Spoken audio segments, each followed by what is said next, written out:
오늘은 기도, 세상을 조율하다는 주제로 함께 하나님의 말씀 나눌까 합니다. 몇 년 전에 제가 인도에 선교 여행을 떠났다 왔는데, 인도에 가서 델리라는, 수도가 델리인데요, 델리의 지역을 이렇게 땅밟기를 하면서 돌아다니면서 본 지역 가운데, 본 곳 가운데 하나가 간디, 마하트마 간디의 집이었습니다. 간디의 집이 지금은 이렇게 간디 박물관으로 그렇게 꾸며져 있어요. 들어가 보니까 거기에 그가 활동했던 모든 사진들이 이렇게 벽마다 쫙 전시가 돼 있어요. 전시가 돼 있고, 그 안에 보면 그가 함께 썼던 물건들 있잖아요. 아주 소박하게 그 삶을 살았어요. 뭐 이게 크게 소유하지 않았던 그런 사람이었던 것 같습니다.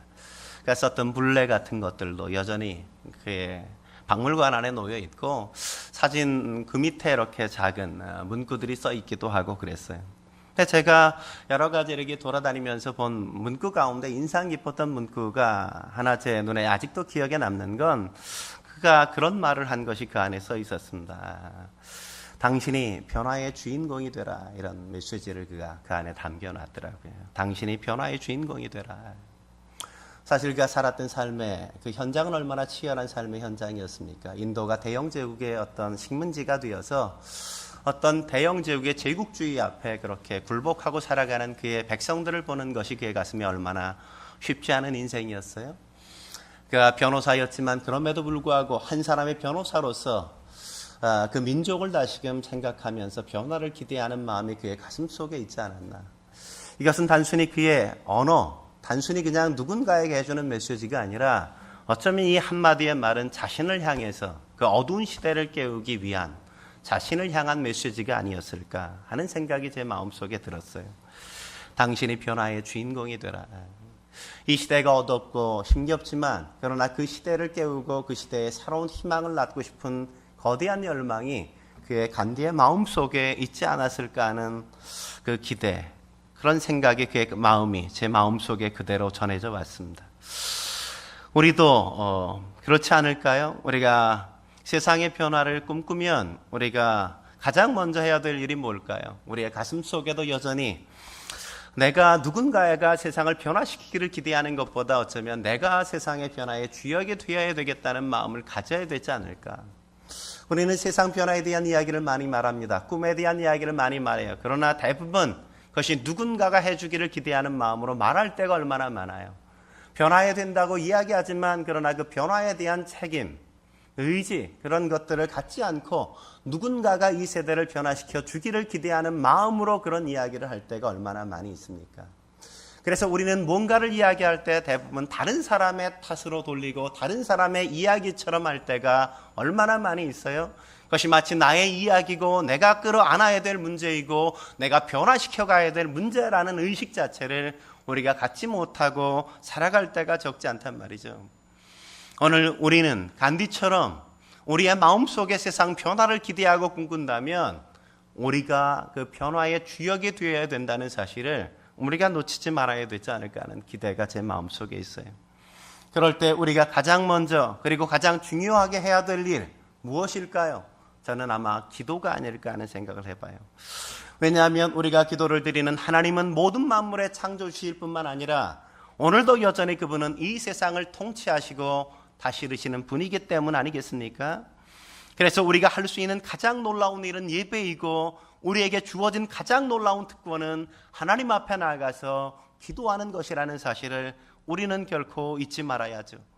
예배가 창조주 하나님, 섭리의 주인이신 하나님을 만나는 것이라면 우리가 드리는 기도는 그 세상을 통치하시는 하나님의 통치에 우리가 함께 참여하는 일이라는 사실을 우리는 결코 잊지 말아야만 합니다.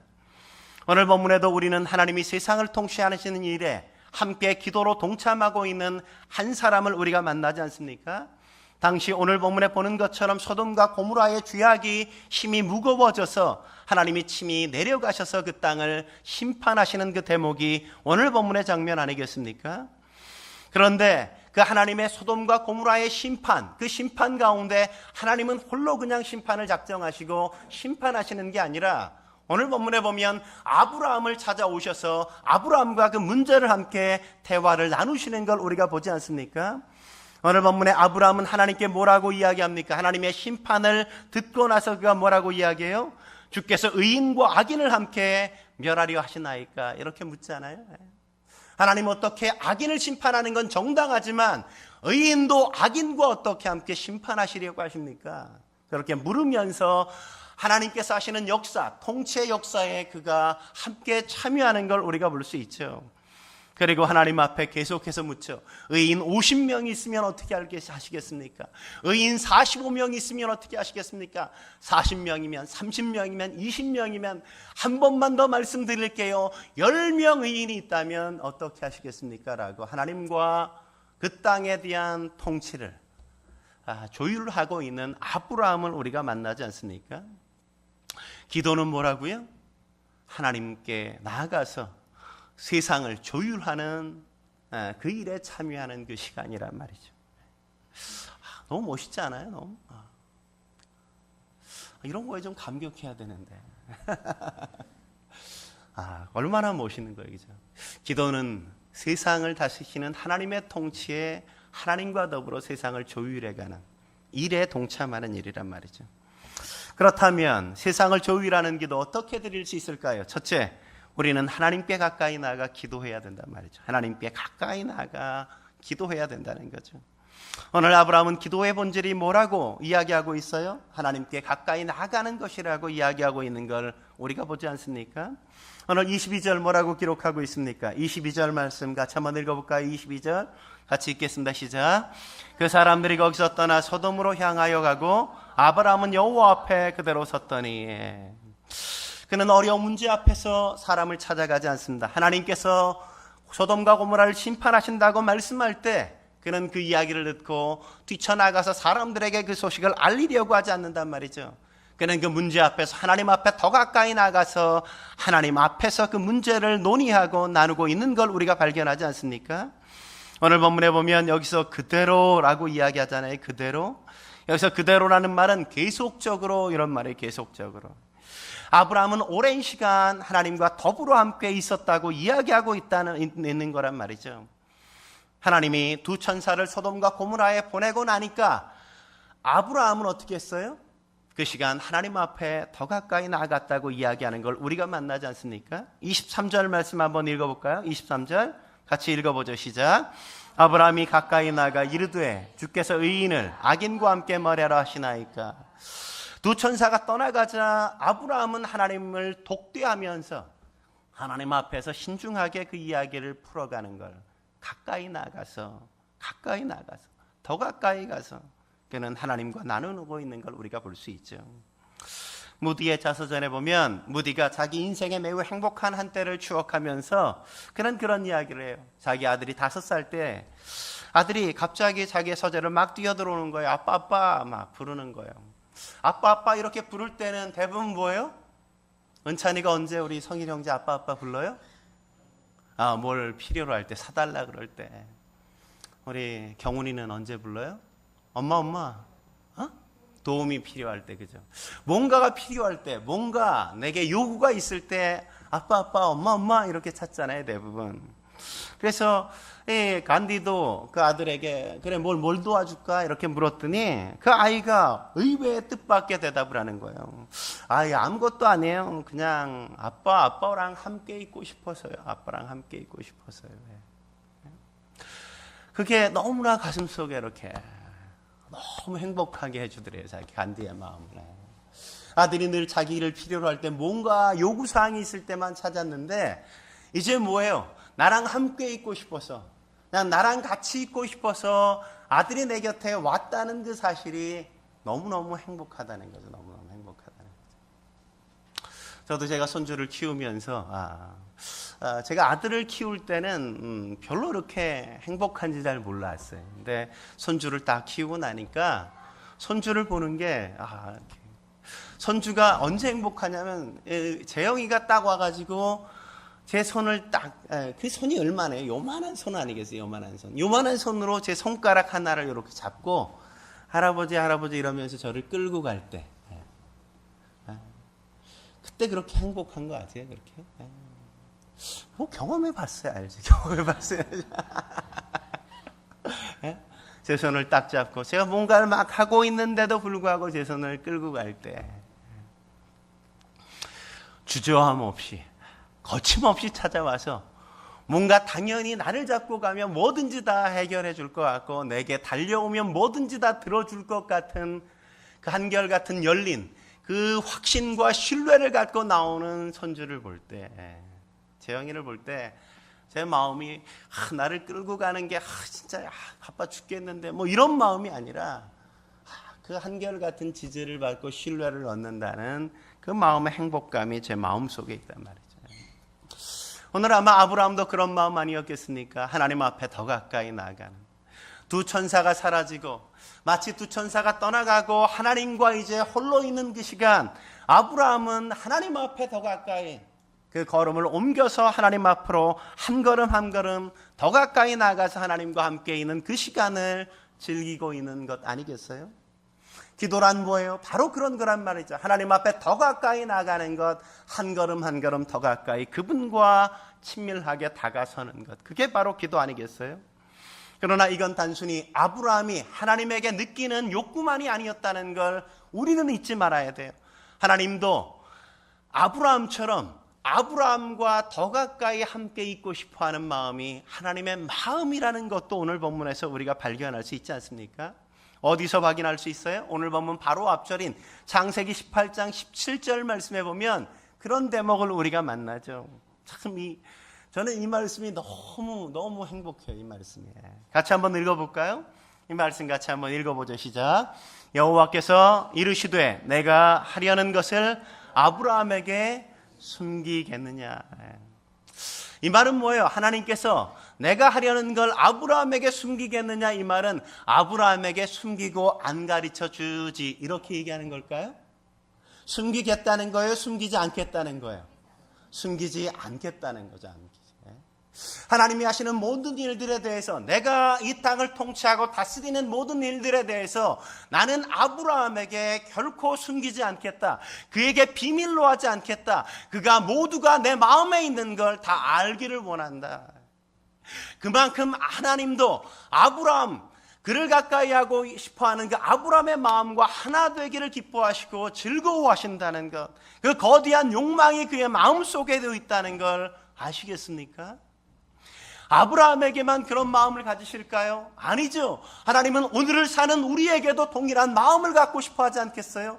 내가 너와 더 친밀해지고 싶다고, 내가 너와 더 가까이 하고 싶다고, 네가 내 앞에 더 가까이 나오면 나 역시도 너와 함께 더 가까이, 너의 마음이 나의 마음에 되어지고 내 마음이 너의 마음에 그렇게 담기는 그 인생을 함께 살고 싶다고 주께서 그렇게 우리에게 요구하시지 않을까요? 그래서 누가 기도할 수 있는가? 하나님을 친밀하게 느끼는 사람이 기도할 수 있죠. 누가 하나님 앞에 가까이 나아갈 수 있어요? 하나님을 편안하게 느끼는 사람이 하나님 앞에 가까이 나아갈 수 있는 것 아니겠습니까? 하나님이 부담스럽고 낯설고 편안하지 않으면 하나님 앞에 나아갈 수가 없어요. 근데 하나님이 편해요. 하나님이 전혀 부담스럽지 않아요. 하나님 앞에 나아가는 게 마치 재영이가 저에게 달려오는 것처럼, 그냥 무조건 뛰어오는 것처럼, 뭔가 문제가 생기면, 홀로 있는 게 싫으면, 뭔가 일이 있으면 그냥 무조건 달려오는 것처럼, 그렇게 편안한, 그 편안함이어야 그게 진정 기도의 시간이 함께 어우러질 수 있는 것이겠죠. 그래서 리전트 칼리지의 초대학장이었던 제임스 슈스터는 우리가 기도에 대해서 그는 이렇게 얘기했습니다. 우리가 기도하지 않는 것은 우리에게 기도의 훈련이 부족해서도 아니요, 우리의 기도의 기술이 부족해서도 아니다. 그는 우리가 기도하지 못하는 가장 큰 이유는 우리에게 기도할 시간이 모자라서가 아니라 하나님과의 깊이 있는 관계가 결여되어 있기 때문이라고 그는 그렇게 진단하고 있단 말이에요. 우리가 왜 기도하지 못해요? 바빠서? 분주해서? 시간이 없어서? 아니요.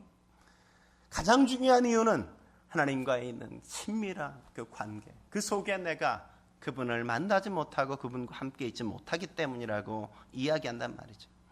그래서 그분의 기도의 책의 제목을 그는 기도는 하나님과의 우정을 쌓는 것이다, 그는 그렇게 이야기하고 있는 겁니다. 기도란 뭐예요? 하나님과 친밀해지는 것, 하나님께 가까이 나아가는 것, 그게 바로 진정한 기도란 말이죠. 저는 오늘 하나님과 아브라함이 나눈 이 대화 생각해 볼 때 얼마나 어려운 대화예요. 얼마나 무거운 대화예요. 소돔과 고모라라는 거대한 두 도성, 성을 멸할 심판하는 것에 대한 이야기를 나누는 건 얼마나 무거운, 어려운, 힘겨운 대화이겠습니까?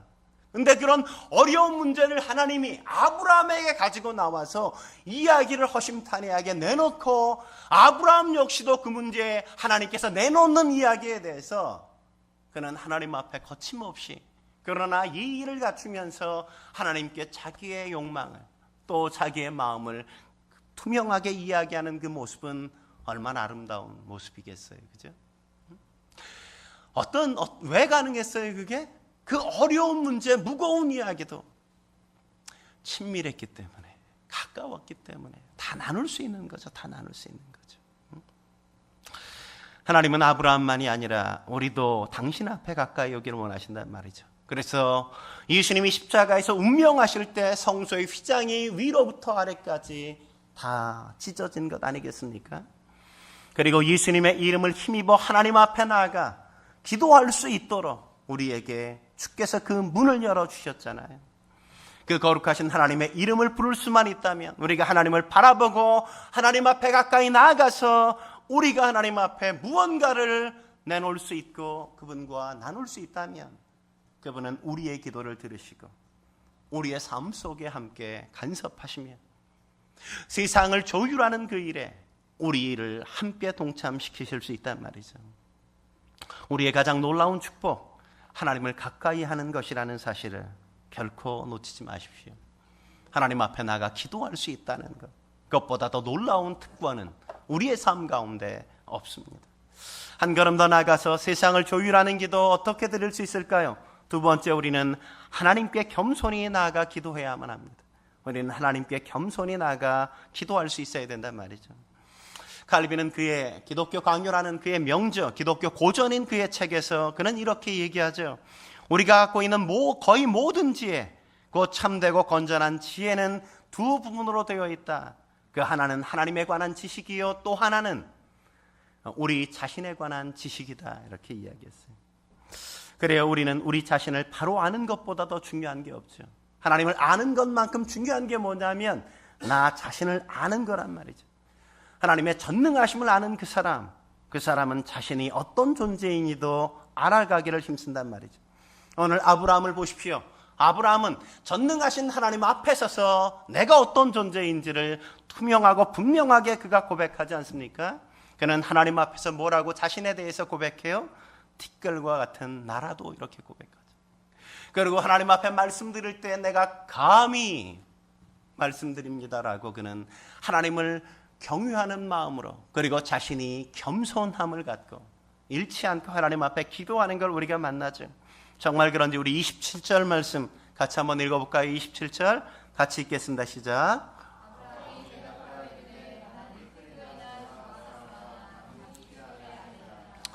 네, 그는 뭐라고 고백하고 있어요? 나는 티끌이나 재와 같사오나, 그죠? 나는 티끌과 재와 같사오나. 자신을 티끌과 재에 비교하고 있는 걸 우리가 만나지 않습니까? 사실 아브라함, 여러분 잘 생각해 보세요. 아브라함은 세상에서 성공할 만큼 성공한 사람이에요. 부족함이 없었단 말이죠. 그는 한 부족의 부족장이었습니다. 그는 거부였어요. 그는 한 1500명에서 한 2000명 정도의 사람들을 거느린 지도자였단 말이죠. 히브리 민족의 지도자일 뿐만 아니라 사회적인 명성도 있었고 경제적으로 강력한, 경제적으로 아주 넉넉한 삶을 살았어요. 그는 권력도 누릴 만큼 누릴 수 있었던 작은 부족이지만 수장이었단 말이죠. 근데 그런 사람일지라도, 그럼에도 불구하고 그가 거룩하신 하나님 앞에서 뭐라고 고백해요? 티끌과 재와 같은 나라도. 하나님을 만난 사람은 세상에서 다른 사람이 나를 어떻게 보는가가 그렇게 중요하잖아요. 하나님 앞에 내가 얼마나 형편없는가, 내가 얼마나 부족한가. 사람들이 바라보는 내가 아니라 하나님 앞에서 그 거룩하시고 온전하시고 창조주 되신, 그 만왕의 왕이요 만유의 주가 되신, 온 우주와 만물을 섭리하시고 다스리시는 그분 앞에 내가 얼마나 하찮은 존재인지, 그것을 진지하게 깨닫고 바라보기에 그는 그렇게 고백할 수밖에 없어요. 티끌과 재와 같은 나라도. 티끌과 재와 같은. 여기서 티끌이란 말은 먼지죠. 나는 먼지와 같습니다라는 고백을 그는 드리는 거죠. 우리가 왜 하나님 앞에 나아갈 때 그렇게 겸손하게 하나님 앞에 기도드려야 될까요? 하나님은 겸손한 자에게 은혜를 베푸시기 때문이죠. 겸손한 자에게 은혜를 베푸시기 때문이죠. 야고보서 기자는 야고보서 4장 6절에 뭐라 그래요? 이렇게 그는 이야기하죠. 그러나 더욱 큰 은혜를 주시나니 그러므로 일러스되 하나님이 교만한 자를 물리치시고 겸손한 자에게 은혜를 주신다 하였느니라. 누구에게 은혜를 주세요? 겸손한 자에게 은혜를 주신단 말이죠. 겸손한 자에게. 또 왜 우리가 겸손히 주님 앞에 기도해야 될까요? 두 번째, 겸손은 존귀하게 되게 만드는 길이기 때문에 그렇단 말이죠. 잠언 15장 33절에 뭐라 그럽니까? 겸손은 존귀의 앞잡이니라. 존귀의 앞잡이니라 그렇게 이야기하죠. 겸손한 사람, 그 사람을 하나님은 존귀하게 여긴단 말이죠. 존귀하게 여기세요. 거만하고 교만한 사람, 그 사람을 하나님은 귀하게 여기지 않아요. 겸손하게 하나님 앞에 도움을 요청하고 그분을 의지할 줄 아는 마음. 지나치게 자기 혼자 넉넉히 다 할 수 있다는 거만함을 거절하고 언제나 사람들을 존중할 줄 아는 그 마음 속에 하나님이 일하신다는 걸 우리는 결코 놓치지 말아야만 합니다. 그런 사람을 우리는 신약 성경에서도 만날 수 있죠. 신약 성경에 보면 가장 제 마음속에 인상 깊게 남는 기도의 대목의 장면이 있다면 성전에 올라가서 기도하는 두 사람의 이야기가 아닐까 하는 생각을 해봅니다. 성전에 두 사람이 함께 올라가서 기도하죠. 바리새인과 세리 두 사람이 함께 올라가서 기도하는 장면이 너무나도 대조적이지 않습니까? 그들은 성전에 올라갔습니다. 바리새인, 그는 성전에 올라가서 어떻게 기도해요? 그는 사람들이 자기를 다 볼 수 있도록 홀로 따로 서서 기도한단 말이죠. 따로 기도할 뿐만 아니라 서서 기도해요. 다른 사람들이 다 볼 수 있도록. 그는 기도하기를 큰 소리로 다른 사람들을 짓밟으면서 기도하죠. 나는 불의, 토색, 간음하는 자들과 같지 않고 저 세리와도 같지 않음을 감사하나이다 이렇게 기도해요. 그는 다른 사람과 자기를 비교하면서 내가 얼마나 우월한가 그렇게 기도하지 않습니까? 그리고 그는 자랑질을 일삼죠. 나는 일에 2번씩 금식하고 소득의 11조도 내가 드립니다. 아마 11조를 번쩍 들어들면서 그 주에 드릴 11조를 이렇게 흔들면서 아마 그는 그렇게 고백하지 않았을까. 그는 그러고도 남을 교만한 인간이었단 말이에요. 그는 내가 하고 있는 것, 다른 사람과 다르다는 것, 내가 얼마나 도덕적으로 윤리적으로 내가 그럴싸하게 살고 있는지 자랑하는 게 마치 자기의 기도처럼 자기를 치장하는 걸 기도로 일삼고 있단 말이죠. 근데 세리는 다르죠. 그는 하늘을 우러러보지도 못합니다. 그는 한쪽 구석에 내려가서 조용히 그는 무릎 꿇고 가슴을 치면서 엎드려서 기도하지 않습니까? 그는 뭐라고 기도해요? 하나님이여 나를 불쌍히 여기소서. 나는 죄인이로소이다. 그는 다른 많은 걸 기도할 수가 없었습니다. 나는 죄인이라는 것밖에, 나는 불쌍한 존재라는 것밖에 그분 앞에 드릴 기도가 더 없었단 말이죠. 그분이 모르시는 게 어디 있어요? 나의 형편, 나의 삶의 모양, 내가 무엇 때문에 어렵고 힘겨워하는지, 내 인생이 얼마나 처절한지 비참한지 일일이 다 고백하지 않아도 내 가슴을 다 아시는 그분이, 그분께 뭘 더 말로 이야기로 만들어내서 이야기할 필요가 뭐가 있어요? 그는 하늘을 우러러볼 수 없이 그냥 무릎 꿇고 앉아서 처참하게 하나님 앞에만 울고 있는 그의 영혼 아니었겠어요? 그런 기도를 가르쳐서 성경이 뭐라 그래요? 겸비한 기도다 이렇게 얘기하죠. 겸비한 기도다.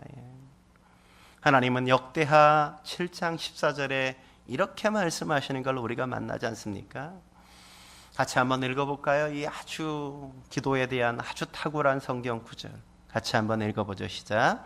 내 이름으로 일컫는 내 백성이 그들의 악한 길에서 떠나 스스로 낮추고 기도하여 내 얼굴을 찾으면 내가 하늘에서 듣고 그들의 죄를 사하고 그들의 땅을 고칠지니라.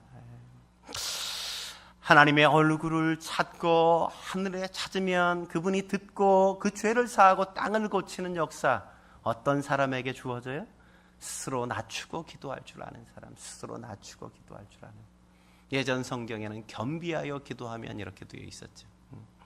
스스로 자기를 낮출 줄 알고 기도할 줄 아는 사람. 나는 주님의 도움이 아니면 살 수가 없습니다. 나는 주님이 아니면 살아갈 수 없습니다.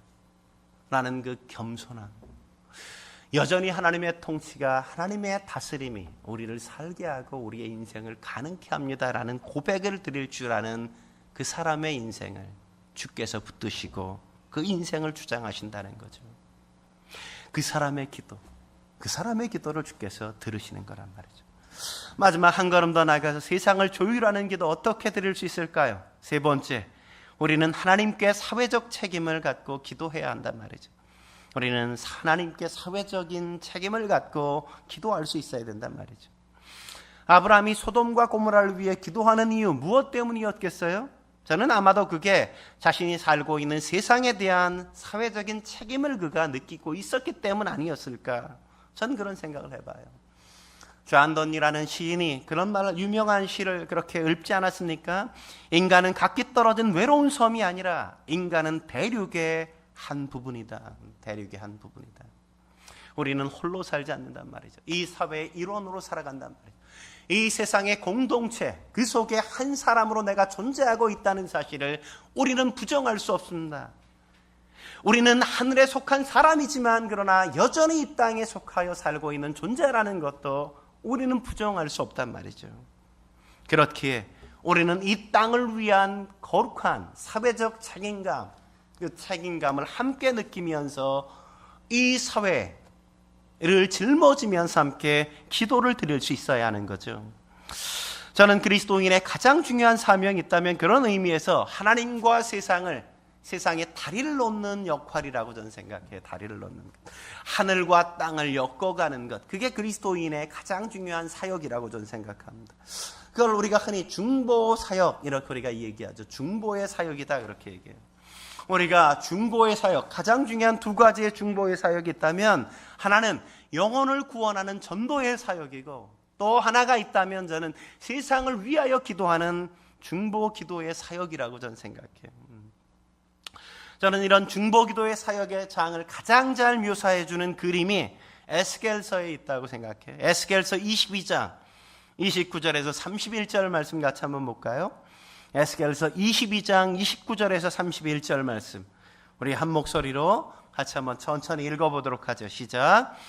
이 땅 백성은 포악하고 강탈을 일삼고 가난하고 궁핍한 자를 압제하고 나그네를 부당하게 학대하였으므로 이 땅을 위하여 성을 쌓으며 성 무너진 데를 막아서서 나로 하여금 멸하지 못하게 할 사람을 내가 그 가운데에서 찾다가 찾지 못하였으므로 내가 내 분노를 그들 위에 쏟으며 내 진노의 불을 멸하여 그를 행위대로 그들 머리에 보응하였느니라. 주 여호와의 말씀이니라. 이 땅의 문제가 뭐라고 이야기하고 있는 거예요? 29절에 뭐라 그래요? 이 땅 백성은 뭐? 포악해요. 강탈을 일삼아요. 가난하고 궁핍한 자들을 긍휼히 여기고 돌봐주는 게 아니라 그들을 압제한단 말이죠. 나그네를 부당하게 학대하는 것, 오늘날의 문제만 아니라 그 시대의 문제 여전히 마찬가지였단 말이죠. 빈부의 거대한 격차들 함께 더불어 나누고 더불어 함께 살아가는 사회가 아니라 여전히 더 거대한 부의 축적을 위해서 내가 최고의 자리로 올라가기 위해 더 많은 사람을 짓밟고 더 많은 사람을 억압하면서 나의 거대한 부를 축적해가고 권력을 더 높은 자리로 향하여 나가는 게 이 세상 사회 아니겠습니까? 저 북녘 땅만이 아니라 여전히 이 땅에도 여전히 그런 물결이 이 땅에 가득한 걸 우리는 보잖아요. 그런 사회, 그런 세상 속에서 우리가 어떻게 해야 된다고요? 그러나 그 시대 그런 문제들, 그런 문제가 진정한 문제가 아니라고 이야기하죠. 오늘 우리의 사회 문제 역시 그것만의 문제가 아니라고 말하는 것 아니겠습니까? 더 근본적인 문제, 더 거대한 문제가 뭐라고 오늘 고발하고 있는 거예요? 이 성경은 말하기를 그런 사회가 있다는 것이 문제가 아니라 그 사회 속에서 그러나 여전히 그 사회를 끌어안고 기도하는 사람이 없다는 게 더 큰 문제라고 성경은 지적하고 있는 것 아니겠습니까? 그 땅을 위하여 기도하는 사람, 그 땅을 위하여 울부짖는 사람, 그 땅이 하나님의 정의와 공의가 실현되기 위하여 함께 하나님 앞에 울면서 기도하는 영혼이 없다는 게 이 땅의 어려움이고 비극이라고 이야기하고 있는 것 아니겠습니까? 제 방에 구멍이 났을 때 그 구멍을 보면 어떻게 해야 돼요? 누군가 가서 그것을 막아야죠. 눌러서 막아야죠. 그래야 제 방이 무너지지 않잖아요. 근데 아무도 제 방을 막아서려고 하잖아요. 구멍 뚫린 걸 막아서려고 하잖아요. 그럼 어떤 역사가 있어요? 다 함께 무너지는 거예요. 다 함께 무너지는 거예요. 우리 공동체도 마찬가지. 한 가정이 어려워요. 누군가 한 사람이 힘들어요. 그 사람이 어려운 걸 그냥 도와주면 나도 힘들지만, 그러나 안 도와주면 어떻게 될까요? 한 가정이 무너지고, 그 가정이 무너지면 또 다른 가정도 무너질 수 있고, 한 가정이 무너지는 건 모든 공동체가 무너지고 파괴되는 그 길을 방치하는 거라는 사실도 우리는 결코 놓치지 말아야 한단 말이죠. 내가 잠시 도와주는 수고, 그것이 그 가정을 다시금 세우고 그 공동체를 온전히 세워가는 것처럼 우리가 이 사회를 향해서도 그런 삶을 살아야 한단 말이죠. 나 하나쯤이야. 못 본 척하고 지나가는 게 문제가 아니라 내가 못 본 척한 그 하나 때문에 그게 나비 효과가 되어서 일으킬 거대한 악의 굴레, 또 거대한 파장들, 그것을 우리는 두려워할 수 있어야 돼요. 그렇기에 또 다른 나비의 효과를 우리는 기대해야 되지 않을까요? 그 한 사람이 기도한다면 그것이 거대한 역사를 변화시켜가는 그 역사적인 일이 될 수 있다는 사실도 우리는 그 속에서 깨달아야죠. 오늘 본문도 마찬가지 아니겠습니까? 소돔과 고모라의 은혜가 뭔가요?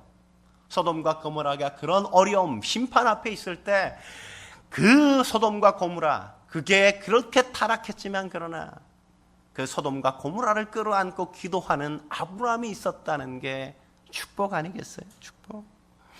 그는 무려 6번이나 하나님 앞에 간절히 기도하죠. 끈질기게 기도하죠. 한 사람의 기도로 하나님은 그냥 멸망하지 않고 심판하지 않고 그의 이야기를 듣고 돌이키시고 조율해 가시는 하나님의 넉넉한 배려, 그것들을 우리가 볼 수 있지 않습니까? 오늘 우리가 하나님 앞에 기도를 드릴 수 있다면 이 세상을 향한 거대한 심판과 그 속에서 우리를 통해서 하나님이 세상을 향한 새로운 역사를 만들어 가실 수 있다는 사실도 우리는 놓치지 말아야 돼요. 모스크바가 공산 정권이 무너지고 고르바초프 정권이 불안하게 새로운 소련의 역사를 책임지고 있을 때 공산당에 대한 향수를 친 공산주의자들이 과거 공산당에 회귀하고 싶은 거대한 욕망 때문에 혁명운동을 일으켰대요. 쿠데타를 일으켰습니다. 쿠데타를 일으켜서 군부의 세력을 장악하고 탱크를 가지고 붉은 광장을 막 진입해 갈 때 탱크가 맨 앞에서 탱크 부대가 막 진입해 들어오는데 놀라운 일이 그 앞에 벌어졌죠. 그때 탱크 앞에 한 청년이 딱 서더니 그 앞에 무릎을 꿇어요. 그리고 고개를 숙이고 기도하는 겁니다. 탱크 부대가 막 진입해 들어오다가 그 청년 앞에 멈춰 설 수밖에 없어요. 멈춰 설 수밖에. 그 청년을 넘어가지 못하고 기도하고 있는 그 청년 앞에서 더 이상 진행하지 못하고 수많은 군중들이 바라보는 그 거대한 물결 가운데 기도하는 그 한 청년, 그 청년 때문에 혁명의 역사가 변화되어지고 쿠데타가 실패하게 되어지는 역사를 만들었다는 것 아십니까? 근데 놀라운 건 그 청년이 그 시간 무릎 꿇어 붉은 광장 앞에서 홀로 기도하는 그 시간, 그러니까 혼자 기도한 게 아니라 반혁명 사건이 일어나는 것을 우려한 전 세계 그리스도인들이 그것을 위해서 함께 치열하게 기도하고 있었다는 것이죠. 공산 정권이 문을 닫게 되어지면 선교의 역사가 일어날 수 없으니까 세계 교회들이 함께 그 소련을 위해서 기도하고 있는 그 시간, 그 청년이 나가서 그 앞에 무릎 꿇었던 것이죠. 오늘도 마찬가지죠. 우리가 기도로 그런 거룩한 역사를 함께 만들어갈 수 있습니다.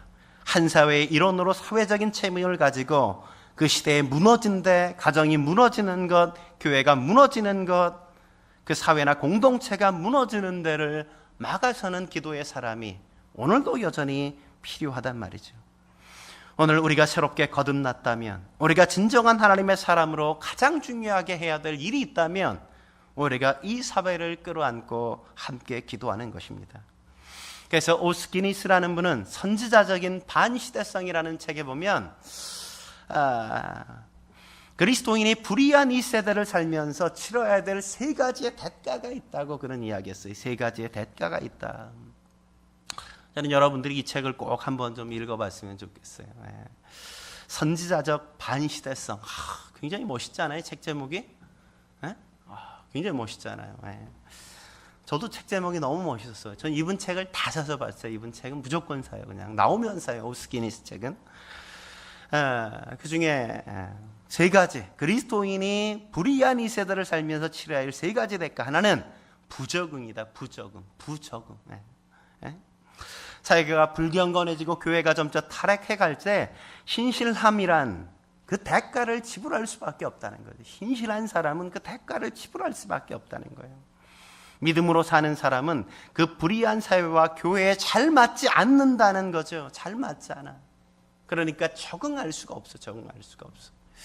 우리가 이 사회가 어두워지고 있는데, 타락해 가는데 우리가 너무 잘 적응한다. 너무나 편하다. 우리가 굉장히 문제가 많다는 거야. 이게 적응이 안 돼야 돼. 이 사회에 대한. 그게 진정한 그리스도인이란 말이죠. 두 번째, 초조함이라는 거예요. 초조함.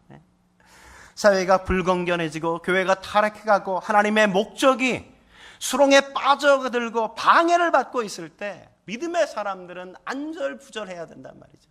초조해야 된단 말이죠. 어떻게 해야 될까? 그것 때문에 근심하고 걱정할 수밖에 없단 말이죠. 하나님 앞에 언제까지입니까? 라고 기도할 수밖에 없단 말이죠. 세 번째는 실패감이라 그랬어요. 실패감. 사회가 불경건해지고 교회가 타락해 갈 때 선한 사람들은 성공할 가능성이 희박해진다는 거예요. 성공할 가능성이 높아지는 게 아니라 희박해져. 왜냐하면 바르게 사니까. 그죠? 불의한 방법을 사용하잖아요. 정당하게 취하려고 하잖아요. 세상은 불법과 불의가 성행하기 때문에 성공하기가 참 쉽지 않다는 거예요. 그러나 그럼에도 불구하고 하나님의 사람들은 어떻게 살아요? 오스왈드 챔버스가 얘기한 것처럼 하나님께 최상의 것을 드리기 위해 최선을 다하는 삶을 포기하지 않는단 말이죠. 포기하지 않아요. 저는 우리의 삶이 그 삶 앞에 있다고 저는 생각합니다. 세상을 위해서 기도하는 일 포기하지 않고, 우리가 더 세상이 말하는 잘됨, 성공을 살지 않아도 하나님 앞에 정당하게 살려는 거대한 욕망, 하나님이 무엇을 기뻐하시고 무엇을 기대하실지를 바라보면서 세상 앞에서 무너진 데를 막아설 줄 아는 거대한 사람, 그 영적 자이언트가 우리가 살아가야 될 삶의 몫이라는 걸 결코 잊지 마십시오. 저는 여러분들이 그런 기도의 사람으로 이 세상을 살아가면서 세상을 하나님 앞에서 조율해가는 주의 사람의 삶을 사시길 주의 이름으로 축원합니다. 함께 기도하시겠습니다.